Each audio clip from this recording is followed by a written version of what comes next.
আপনারা ইতিমধ্যে অবগত আছেন যে বর্তমান সরকার আমলেই পে স্কেল কার্যকর করার নানা পদক্ষেপ হাতে নিয়েছে, আর তারই পরিপ্রেক্ষিতে হতে যাচ্ছে নবম পে স্কেল বা নবম বেতন কাঠামো ২০২৫। সর্বোচ্চ বেতন ১.৫ লাখ, সর্বনিম্ন ২৫,০০০ টাকা হচ্ছে। বিষয়টি বাংলাদেশের সকল সরকারি চাকরিজীবীদের জন্য একটি দারুণ সুখবর। এই সংক্রান্ত একটি তথ্যবহুল প্রতিবেদন প্রকাশ করে জনপ্রিয় দৈনিক সমকাল পত্রিকা, আপনারা যেটা স্ক্রিনে দেখতে পাচ্ছেন। পত্রিকার শিরোনামেই বলা হচ্ছে সর্বোচ্চ বেতন ১.৫ লাখ, সর্বনিম্ন ২৫,০০০ টাকার প্রস্তাব। কি বলা হচ্ছে মূলত সরকারের পক্ষ থেকে, কি বলছেন সরকারি চাকরিজীবীগণ, আর কোন মাসে কার্যকর হচ্ছে নবম পে স্কেল ২০২৫, এই সংক্রান্ত বিস্তারিত তথ্য জানাবো আজকের ভিডিওতে। প্রিয় ভিউয়ার্স, আসসালামু আলাইকুম। আজকের নতুন ভিডিওতে আপনাকে স্বাগত জানাচ্ছি। আপনি যদি আমার চ্যানেলে নতুন হয়ে থাকেন তাহলে এরকম নতুন নতুন ভিডিওর আপডেট পেতে চ্যানেলটি সাবস্ক্রাইব করে রাখুন। ভালো লাগলে লাইক, কমেন্ট করুন, আর সম্পূর্ণ ধারণা পেতে পুরো ভিডিওটি না টেনে দেখুন। তাহলে শুরু করা যাক।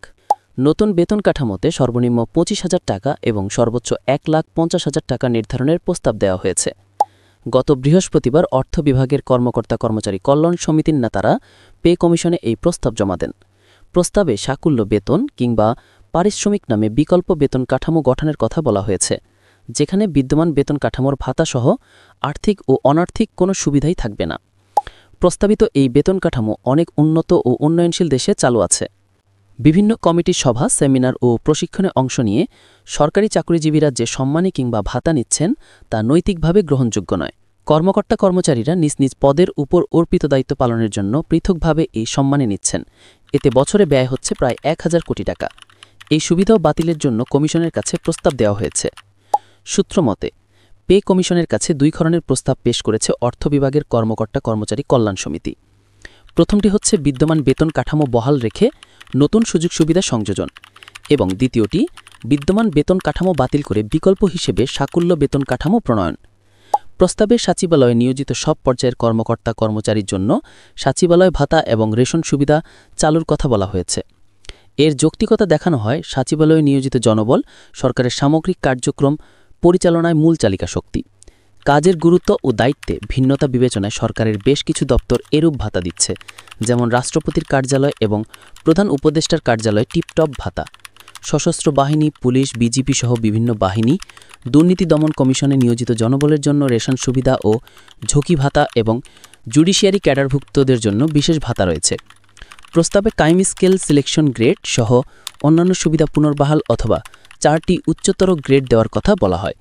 এছাড়া বিদ্যমান বেতন স্কেলের অপ্রয়োজনীয় কিংবা কম ব্যবহৃত গ্রেডগুলো বাদ দিয়ে মোট ১২টি গ্রেড নির্ধারণের রূপরেখা তুলে ধরা হয়।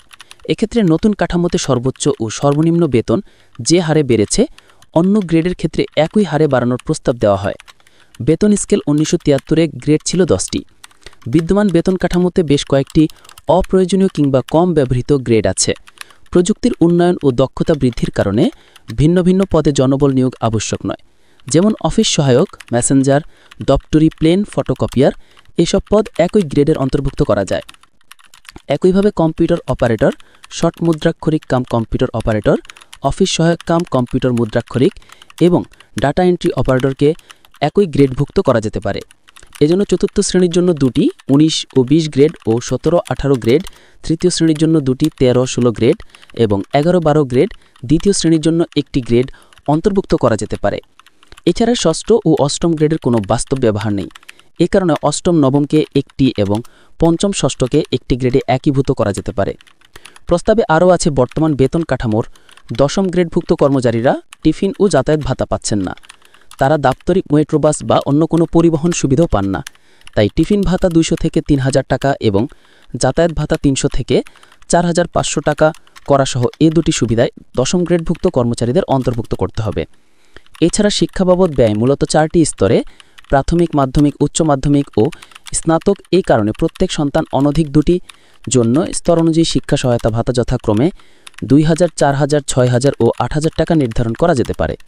একইভাবে চিকিৎসা বাবদ ব্যয় অনেকটাই বয়সের সাথে সম্পর্কিত, অর্থাৎ বয়স বাড়ার সাথে সাথে চিকিৎসা ব্যয়ও বৃদ্ধি পায়। এক্ষেত্রে প্রত্যেক কর্মচারী ৪০ বছর বয়স পর্যন্ত কমপক্ষে ৫,০০০, ৪০ থেকে ৫০ বছর পর্যন্ত ৭,০০০ এবং অবশিষ্ট সময়ের জন্য ১০,০০০ টাকা নির্ধারণ করা যেতে পারে। কর্মচারীরা মূল বেতনের ১০০% হিসেবে ২টি উৎসব ভাতা পেয়ে থাকেন। এ কারণে নববর্ষ ভাতার হার মূল বেতনের ৮০% নির্ধারণ করা যেতে পারে। বর্তমানে নববর্ষ ভাতা মূল বেতনের 20% হারে দেওয়া হচ্ছে। প্রস্তাবে আরও বলা হয় কর্মচারীদের জন্য স্বাস্থ্য বীমা চালু, কর্মচারীদের করের আয়তায় অন্তর্ভুক্ত এবং প্রদত্ত করের ভিত্তিতে একটি নির্দিষ্ট বয়সের পর পেনশনের ব্যবস্থা করা যেতে পারে। এছাড়া নির্ধারিত কর্মঘণ্টার অতিরিক্ত কাজের জন্য অতিরিক্ত পারিশ্রমিক প্রদান করতে হবে। উল্লেখ্য, অন্তর্বর্তী সরকার সরকারি চাকরিজীবীদের বেতন বাড়ানোর জন্য পে কমিশন গঠন করেছে। এই কমিশন ডিসেম্বরের মধ্যেই চূড়ান্ত রিপোর্ট পেশ করবে প্রধান উপদেষ্টার কাছে। এর আগে 2015 সালে সর্বশেষ পে স্কেল ঘোষণার পর দীর্ঘ 10 বছরের দ্বিতীয় কোনো কমিশন গঠন হয়নি। এদিকে প্রস্তাবিত নতুন বেতন স্কেল নিয়ে সরকারি কর্মকর্তা কর্মচারীদের 8টি সংগঠনের সাথে সোমবার বৈঠকে বসতে যাচ্ছে জাতীয় বেতন কমিশন পে কমিশন 2025।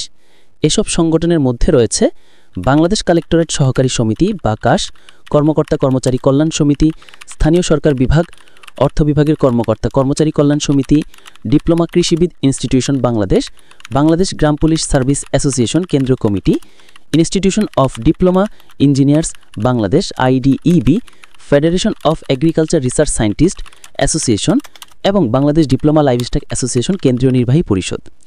আশা করি বিষয়টি বুঝতে পেরেছেন। আর আজকের ভিডিওটি এ পর্যন্তই। আশা করি ভিডিওটি আপনাদের ভালো লেগেছে।